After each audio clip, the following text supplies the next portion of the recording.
Asal muasal ini semua adalah ketika Ibu Puan mau ambil Gibran. Mas Gibran nggak mau.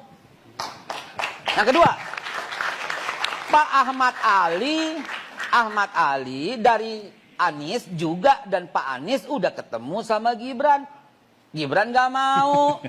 Oh, jadi masalahnya di Gibran ini ya? Akhirnya, sebentar. Akhirnya, setelah Pak Ganjar ketemu dengan Gibran nggak mau. Dalam hari pagi, dalam sidang, dalam pertemuan, Pak Anies juga nggak mau. Akhirnya Mas Gibran mau dengan Pak Prabowo. Dan kemudian diadakanlah pemilu. Dan ternyata rakyat menang. Beberapa pemilu yang diindikasi curang, diulangi, tetap menang. Jadi teman-teman, kita ini dipertontonkan oleh para ahli, para komentator yang sebenarnya tahu ujungnya. Cuman biar kelihatan berjuang sampai akhir, gitu loh. Terungkap ternyata kenapa PDIP sampai sekarang marah-marah kepada Gibran. Iya, karena Gibran menolak menjadi cawapresnya Ganjar Pranowo dan juga Anies Baswedan. Ya, Haikal Hasan telah mengemukakan hal itu, di mana Nasdem pernah meminang Gibran, namun demikian Gibran menolak. Demikian juga dengan pinangan Puan Maharani yang meminang Gibran, namun demikian Gibran menolaknya dan lebih memilih kepada Prabowo, sehingga Gibran keluar dari PDIP dan Gibran memenangkan Pilpres kali ini bersama Prabowo walaupun dia adalah hanya wakilnya. Dan ini adalah strategi Jokowi untuk memenangkan Pilpres Prabowo Gibran. Lika-liku Gibran Raka Buming Raka menjadi cawapresnya Prabowo. Awal mulanya pihak PDI yang mengajukan Gibran ke MK agar bisa menjadi bakal calon wakil presiden. Tujuannya untuk mendampingi calon presiden dari kubu PDI itu sendiri. Tapi malah terjadi pro kontra di dalam kubu PDI. Ada yang setuju, ada yang nggak setuju. Gibran dianggap kurang populer dan bisa jadi masalah yang berujung kalah. Di sisi lain, Jokowi sibuk mempertemukan Prabowo dan Ganjar. Jokowi ingin mereka bersatu, Prabowo calon presiden, Ganjar sebagai wakilnya. Ini pasti akan menjadi kemenangan yang mudah.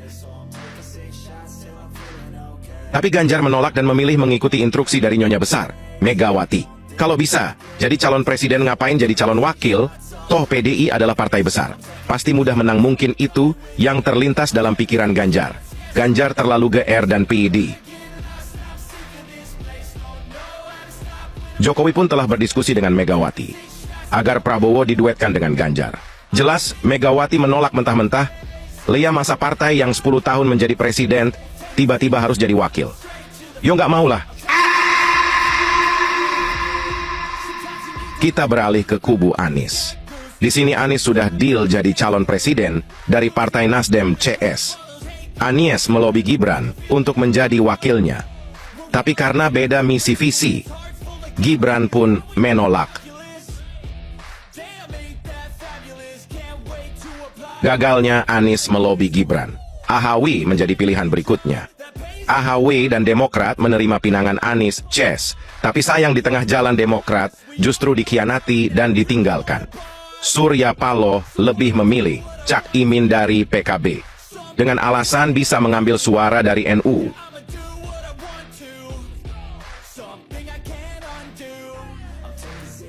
Kita ke kubu Prabowo. Prabowo belum mendapatkan wakil. Ada beberapa nama yang akan mereka usung.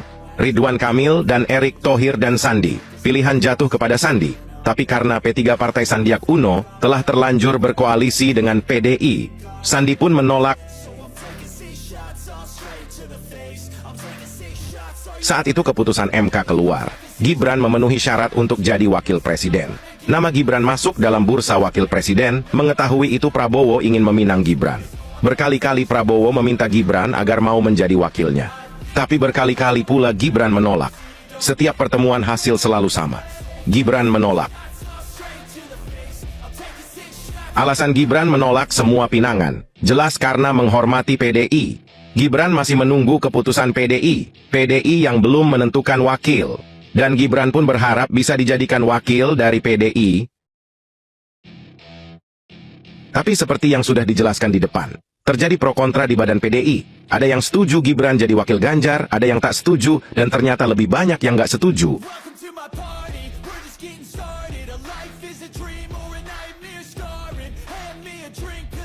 Sirna sudah harapan Gibran menjadi wakil Ganjar.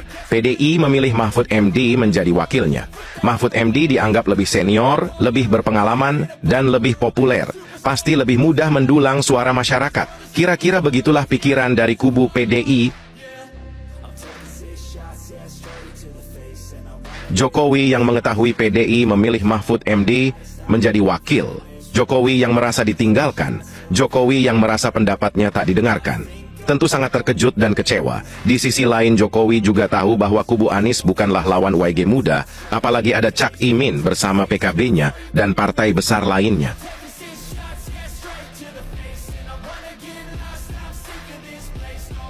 PDI dengan kesombongannya sangat yakin akan memenangkan pertarungan. Kepopuleran Ganjar dan Mahfud MD dianggap sudah lebih dari cukup untuk menghancurkan lawan. Jokowi yang terlanjur kecewa dengan PDIP. Jokowi yang tahu bahwa kubu Anies pasti akan memainkan isu agama seperti yang dilakukan ke Ahok. Jokowi yang yakin PDI belum tentu menang. Jokowi yang tahu programnya bisa saja terhenti bila Anies menang karena pro luar negeri. Di sini Jokowi mulai memainkan catur politiknya.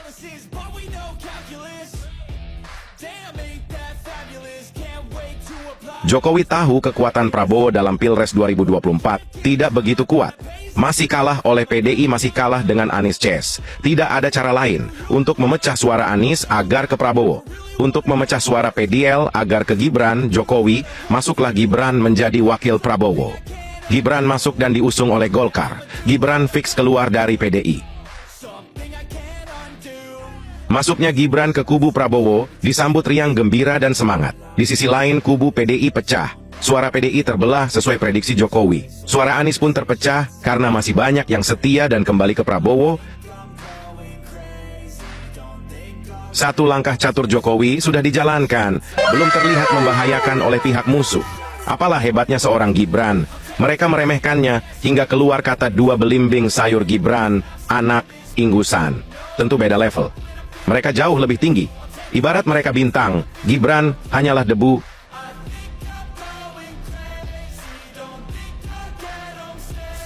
Seiring berjalannya waktu debat Capres-Cawapres berlangsung, eksibilitas dan survei Prabowo Gibran melambung tinggi, jauh meninggalkan lawan-lawannya. Disinilah musuh mulai panik. Mereka melakukan berbagai cara agar Gibran gugur menjadi wakil, menyalahkan MK dan membuat isu lainnya. Dan yang paling pedas adalah, Gibran adalah anak haram hasil dari keputusan MK. Isu-isu liar semakin dimaikan.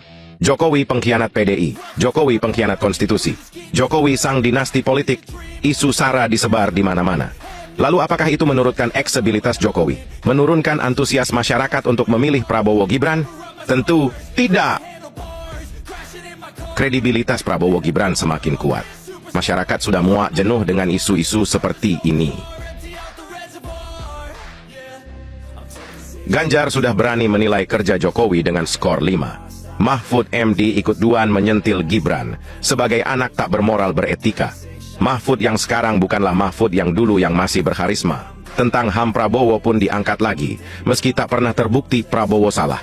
Tapi mereka telah buta. Isu apapun akan diangkat selagi itu bisa menjatuhkan Prabowo Gibran. Ganjar dengan PD-nya mengatakan dia lebih baik dari Jokowi. Ganjar yang terlalu pede berani menyenggol Jokowi. Yang jelas dua. Jokowi jauh lebih besar daripada dirinya. Mungkin juga Jokowi jauh lebih besar daripada PDI yang mengusungnya.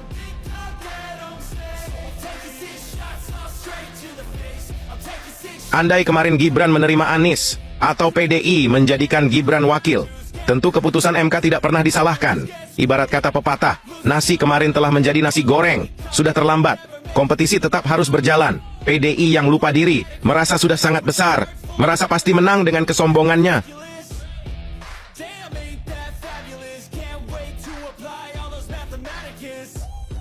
PDI lupa, atau memang tidak tahu. Banyak masyarakat memilih Jokowi, bukan karena PDI, tapi karena sosok Jokowi itu sendiri. Dan sekarang banyak yang pilih Prabowo, bisa jadi karena ada Jokowi di belakangnya. Sekarang PDI sedang di tepi jurang. Ada yang lebih seru dari pemilu tahun ini, adalah saat Jokowi menyembelih banteng.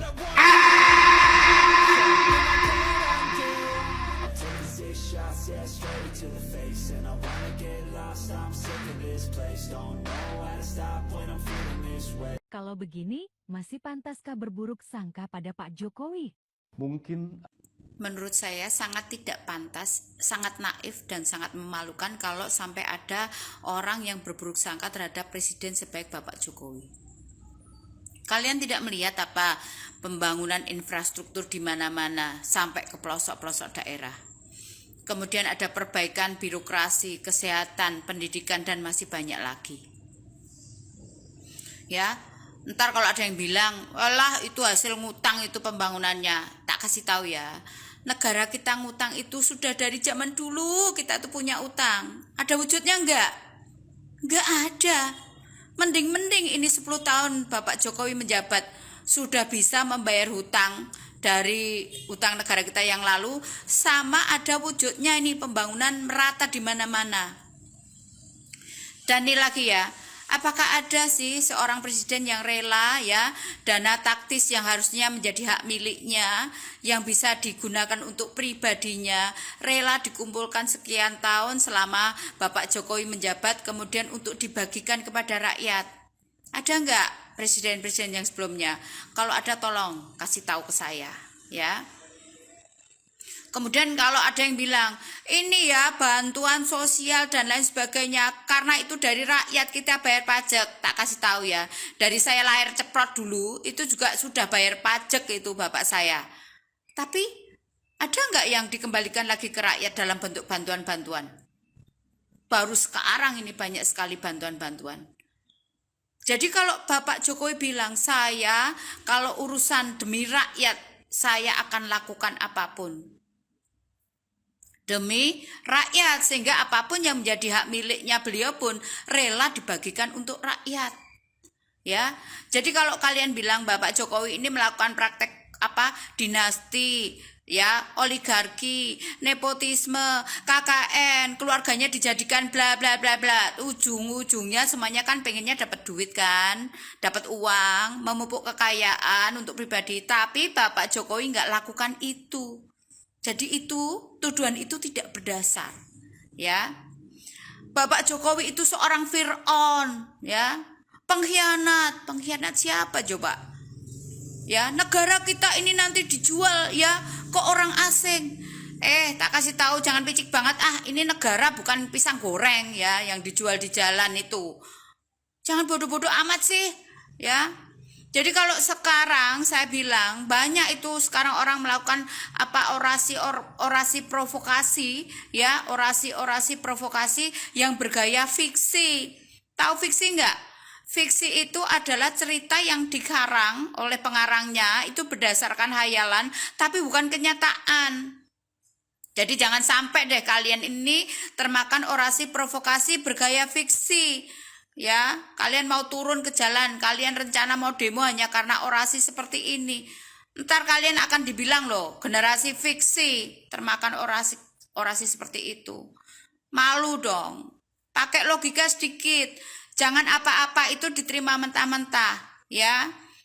Tolong pakai logikanya sedikit. Ya, memang benar masyarakat tidak peduli mau dinasti, mau dinasto, ya tidak mempermasalahkan kepada Presiden Joko Widodo. Dikarenakan pembangunan Presiden Joko Widodo begitu sangat masif dan merata di seluruh Indonesia. Luar biasanya masyarakat tidak terpengaruh dengan friksi-friksi partai-partai politik yang menyudutkan Presiden Joko Widodo. Namun demikian, masyarakat lebih memilih kepada fakta. Ya, faktalah yang berbicara. Mau dikatakan Jokowi itu adalah dinasti, mau dikatakan curang. Namun demikian, rakyat tidak peduli. Dikarenakan memang kinerja Presiden Jokowi begitu sangat luar biasa. Kecintaannya rakyat kepada Presiden Joko Widodo sungguh di luar nalar. Maksudnya di luar presiden-presiden sebelumnya. Dari Presiden Megawati sampai SBY, belum ada presiden yang begitu sangat dicintai oleh rakyatnya. Memang luar biasa. Presiden Joko Widodo ini mantap.